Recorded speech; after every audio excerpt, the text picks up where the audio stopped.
Bonjour à tous et bienvenue sur notre chaîne. Aujourd'hui, nous avons l'occasion de nous unir dans la prière et de cultiver l'espoir ensemble. Que vous soyez un nouvel arrivant ou un fidèle membre de notre communauté, sachez que vous êtes ici dans un lieu de sérénité et de partage de la parole de Dieu. Avant de plonger dans notre moment de prière, je vous invite à vous abonner, à liker cette vidéo et à la partager avec votre entourage pour bénir d'autres personnes et évangéliser pour la gloire du Seigneur. N'hésitez pas à laisser vos sujets de prière en commentaire afin que nous puissions prier pour vous. Vos retours sont essentiels pour nourrir notre cheminement spirituel commun. Aujourd'hui, nous nous rassemblons pour parler d'un sujet essentiel, le brisement des malédictions. Dans nos vies, nous pouvons parfois ressentir le poids de fardeaux qui nous semblent impossibles à porter. Mais la bonne nouvelle est que, par la foi et la prière, nous avons le pouvoir de rejeter ces malédictions. Comme le dit Galates 3,13, Christ nous a rachetés de la malédiction de la loi, étant devenu malédiction pour nous. Cela nous rappelle que, par le sacrifice du Christ, nous sommes libérés de toute malédiction qui pourrait nous atteindre. Ensemble, prions et déclarons notre liberté, car il est temps de vivre pleinement dans la bénédiction que Dieu a pour nous. Que Dieu vous bénisse.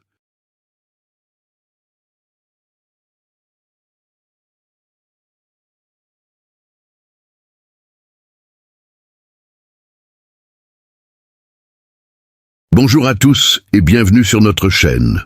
Aujourd'hui, nous avons l'occasion de nous unir dans la prière et de cultiver l'espoir ensemble. Que vous soyez un nouvel arrivant ou un fidèle membre de notre communauté, sachez que vous êtes ici dans un lieu de sérénité et de partage de la parole de Dieu. Avant de plonger dans notre moment de prière, je vous invite à vous abonner, à liker cette vidéo et à la partager avec votre entourage pour bénir d'autres personnes et évangéliser pour la gloire du Seigneur. N'hésitez pas à laisser vos sujets de prière en commentaire afin que nous puissions prier pour vous. Vos retours sont essentiels pour nourrir notre cheminement spirituel commun. Au nom de Jésus, je décrète et je déclare, par la puissance qui a ressuscité Christ d'entre les morts, que tout ce qui t'a lié à travers ta lignée physique, que ce soit de ton père biologique, de ta mère ou de ton environnement, je te libère maintenant. Tout esprit qui rend les choses difficiles, que tu as vu chez tes parents ou tes frères et sœurs et contre lequel tu as lutté, je brise son emprise sur toi. Au nom de Jésus, je déclare que tu entres dans une nouvelle saison de destinée. Tout voile qui a couvert ta gloire et empêché ton véritable potentiel d'être vu, je le déchire par la puissance qui a ressuscité Christ d'entre les morts. Là où ton Père terrestre t'a maudit, je me tiens avec autorité divine pour te bénir. Quiconque dans ta lignée a prononcé des malédictions contre toi, je renverse cette déclaration par le privilège de l'autorité apostolique et prophétique. L'esprit qui insiste pour que tu restes dans la pauvreté et la lutte, malgré tes efforts et tes qualifications, je brise son emprise au nom de Jésus. Dans les 3 prochains mois, entre dans les bénédictions préparées, des emplois pour lesquels tu n'as pas postulé, des maisons que tu n'as pas construites viendront à toi par le Dieu qui m'a appelé. Toute bataille héritée qui a tourmenté tes parents et te trouble maintenant, je déclare sa fin. Pour chaque parent ici qui lutte avec son enfant et craint pour l'avenir de sa famille, je déclare qu'aucune personne connectée à cette grâce n'aura de raison de regretter au sujet de ses enfants. Par cette parole prophétique, je libère des esprits ministériels pour garder et guider tes enfants, les amenant à la connaissance salvatrice de Jésus-Christ et les transformant en individus responsables. Parents, prenez votre manteau spirituel, priez sur vos enfants, votre foyer, et prenez autorité sur le climat spirituel de votre famille. Déclarez des limites sur votre famille et imposez-les au nom de Jésus-Christ. Ta saison de honte et de reproche prend fin maintenant. Lève les yeux et vois les possibilités contenues dans les Écritures. une vie de dignité, d'honneur et de gloire. Approche-toi de la prière avec cette compréhension et engage le Saint-Esprit qui nous aide dans nos faiblesses. Prions avec ferveur et efficacité. Ouvrons la bouche et prions. Transformons notre maison en une maison de prière. Satan n'a pas l'autorité pour voler, tuer ou détruire dans ta vie, car elle est une maison de prière. Dans Acte 28, Paul a été mordu par une vipère qui se cachait dans le bois jusqu'à ce qu'elle soit exposée par le feu. Que le feu de la prière expose chaque adversaire caché dans ta vie. Prie avec cette compréhension, croyant au pouvoir de tes prières. Dans Matthieu 12, Jésus a enseigné que les esprits impurs, une fois chassés, cherchent du repos mais n'en trouvent pas. S'ils trouvent la place vide et bien rangée, ils amènent d'autres esprits plus méchants. Garde ta vie spirituelle remplie et protégée en priant. Que le feu du Saint-Esprit expose et expulse tout adversaire caché, s'assurant qu'il ne trouve aucun repos en toi. Que ta vie devienne tellement remplie spirituellement qu'aucun esprit mauvais ne puisse y trouver confort. Prie avec intensité et détermination, sachant que tes prières sont efficaces et puissantes. La Bible dit qu'il fait de ses ministres des flammes de feu. Permets-moi de te dire quelque chose. Tu ne réalises pas à quel point Satan a du pouvoir jusqu'à ce que tu t'engages dans la prière. Le pouvoir de Satan est proportionnel à ton absence de prière. Un esprit dans un corps humain nécessite une personne ointe pour l'expulser, mais il peut aller dans un désert sans force extérieure, aucune musique, aucun culte, aucun système de soutien, et la chaleur seule le chassera. Here's a refined version of your text for better clarity and flow. Si tu deviens comme la chaleur de ce désert dans ta vie spirituelle, ton existence sera interdite aux activités démoniaques. Es-tu prêt à prier avec cette compréhension? Prie pour devenir une expérience, une flamme de feu. Élève ta voix et déclare « Une flamme de feu, une flamme de feu, une flamme de feu ». Continue à prier avec ferveur. 1 Thessaloniciens 2,18 est une écriture puissante. Lisons-la ensemble. C'est pourquoi nous avons voulu aller vers vous, du moins moi, Paul, une et même 2 fois, mais Satan nous en a empêchés. Pense à cela. Ta faveur, ta percée, ton aide et ta destinée ont peut-être été retardées. Paul a essayé plusieurs fois, mais Satan l'a empêché. Je comprends bien cette écriture. Laisse-moi te partager une histoire.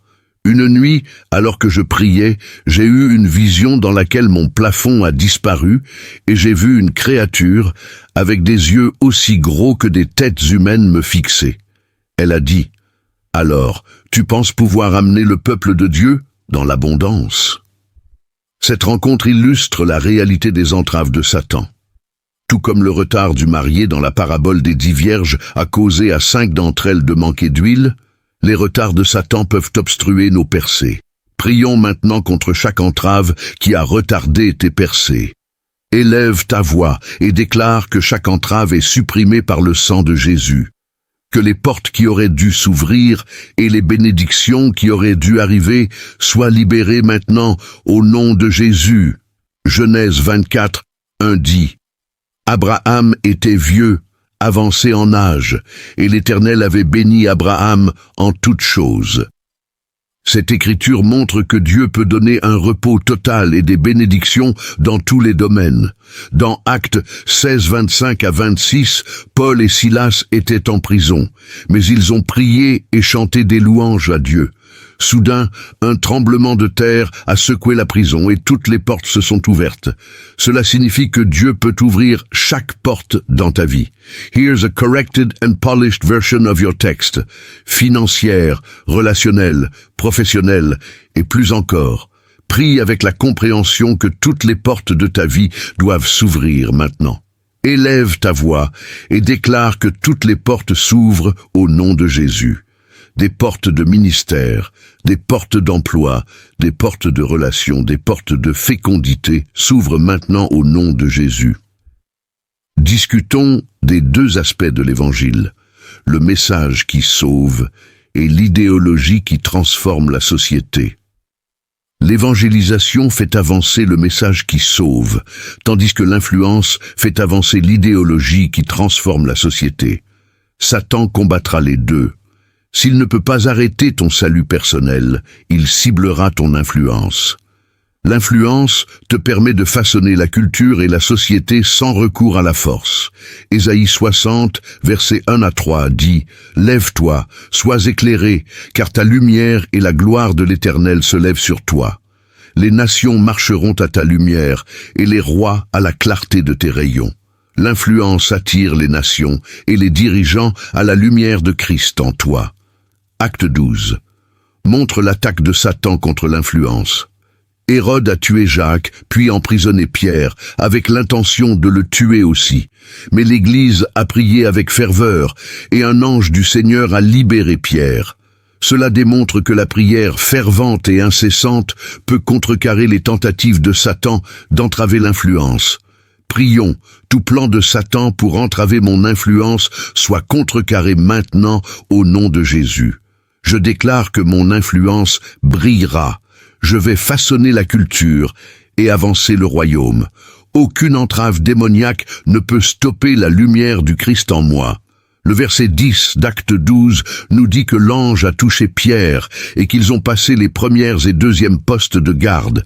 Regardez ceci. Ils ont passé la première porte. Donc, ils n'étaient plus dans la prison, mais ils étaient encore confinés. Ils ont passé la deuxième porte, plus loin de la prison, mais toujours pas en liberté. Enfin, ils sont arrivés à la porte de fer qui mène à la ville. Il y a une porte qui mène à la ville de chaque homme est son lieu d'influence. La Bible ne dit-elle pas que vous êtes la lumière du monde? Il y a une porte qui mène à la ville, et lorsque cette porte s'ouvre, la ville doit vous voir tel que vous êtes et commencer à faire appel à vous. La porte de fer qui mène à la ville, homme d'affaires, écoutez-moi. Vous pouvez être dans une ville, mais spirituellement, vous n'y êtes pas. Comprenez ce que je dis. Une fois, le Seigneur m'a demandé de marcher d'un bout de la ville jusqu'à un endroit appelé Aviation, en proclamant sur le territoire. Pendant que je marchais, j'ai réalisé qu'il y a des esprits qui règnent sur cet endroit. Je sais ce que cela signifie que les portes d'une ville soient ouvertes.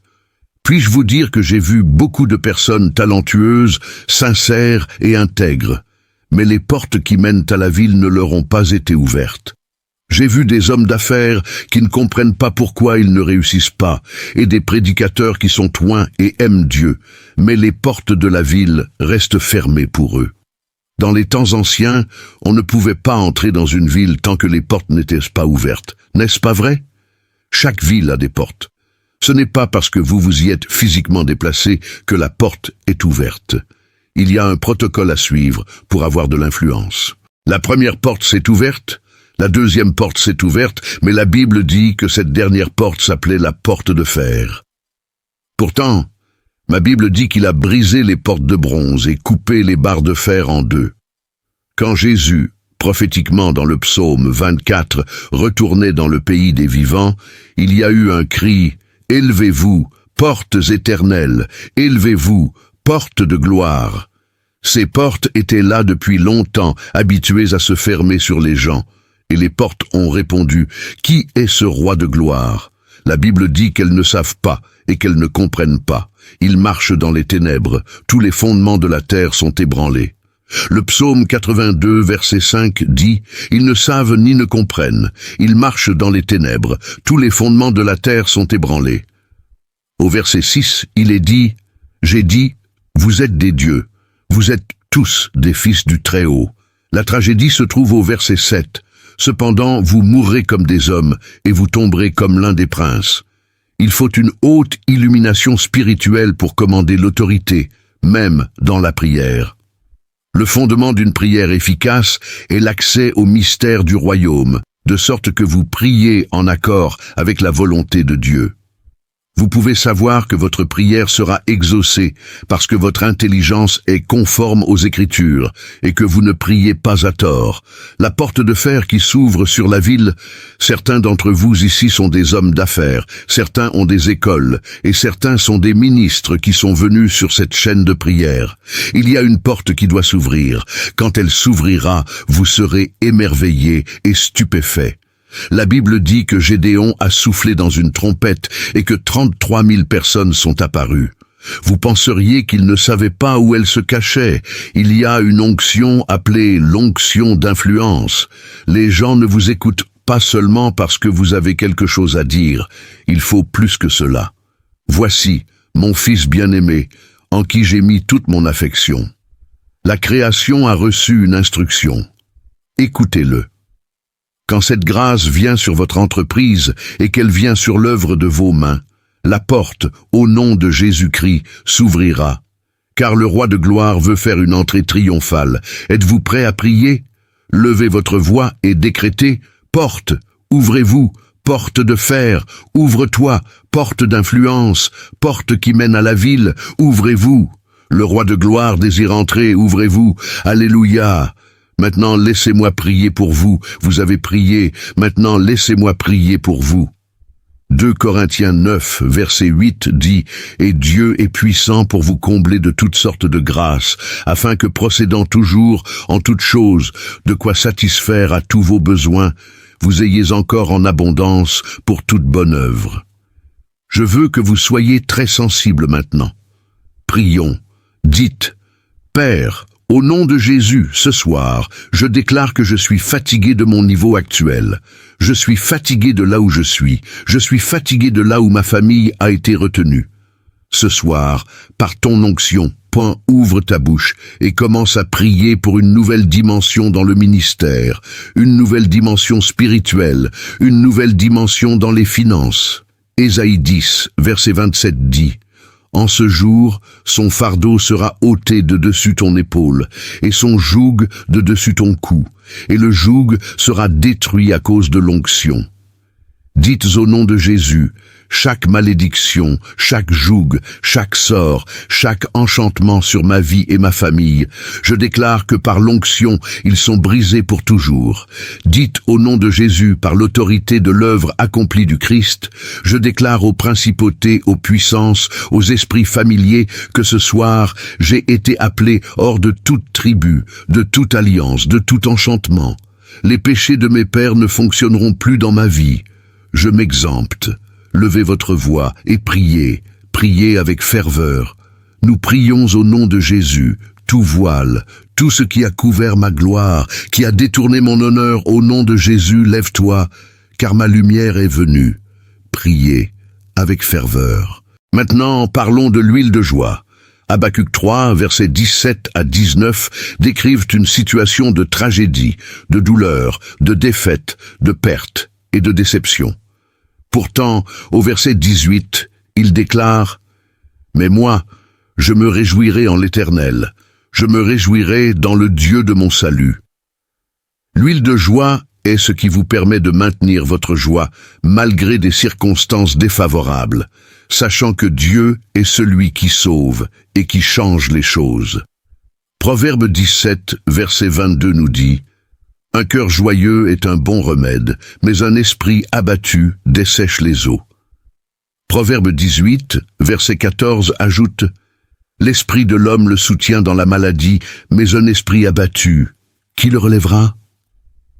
Ces écritures soulignent l'importance de maintenir un cœur joyeux qui apporte force et vitalité, tandis qu'un esprit brisé peut entraîner un déclin physique. Psaume 45, versets 6 à 7, révèle que Dieu oint son peuple de l'huile de joie, les élevant au-dessus de leurs semblables. Cette huile de joie assure longévité et domination. Alors, ce soir, en priant, cherchons l'huile de joie, l'onction qui apporte la joie et la force, nous permettant de surmonter les défis et de maintenir notre domination dans tous les domaines de la vie. Maintenant, laissez-moi prier pour vous. Veuillez libérer votre foi dans les prochaines minutes, car ce moment apportera des changements significatifs. Les choses seront redirigées et réordonnées. Ce matin, vous êtes sous une puissante influence capable de changer les choses. Les adorateurs ont préparé l'atmosphère pour la joie. Vous recevrez l'huile de joie, et aucun défi dans votre vie ne vous fera remettre en question la fidélité de Dieu.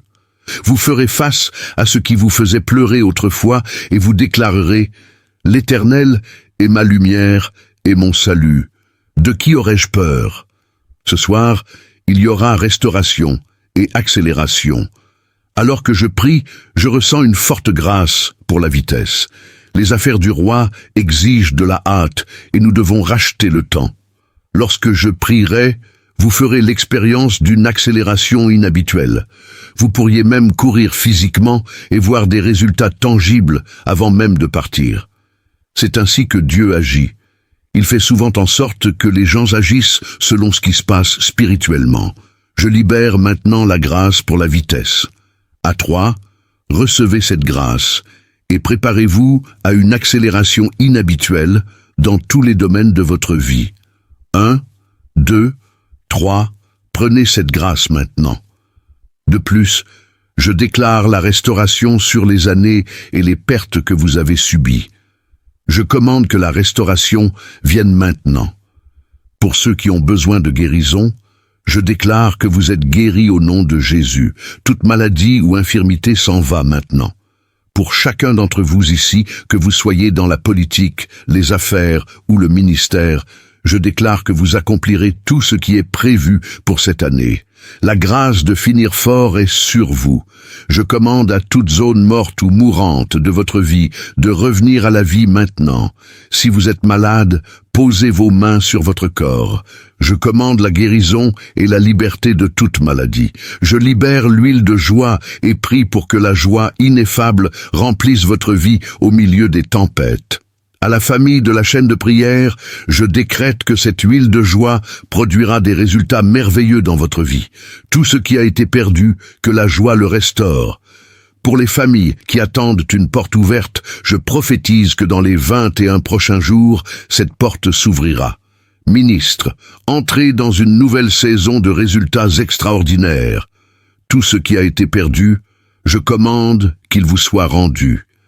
Je prie pour la chose unique que vous désirez pour compléter votre joie, qu'elle soit vôtre maintenant. Enfin, pour le corps du Christ dans cette ville, je déclare que les desseins de Dieu confiés à cette maison et à cette ville ne seront pas avortés. L'Église résistera contre les portes de l'enfer. Que la joie et le rire ne quittent jamais votre vie et que toute bénédiction spirituelle se manifeste dans votre réalité. Au nom de Jésus. Amen.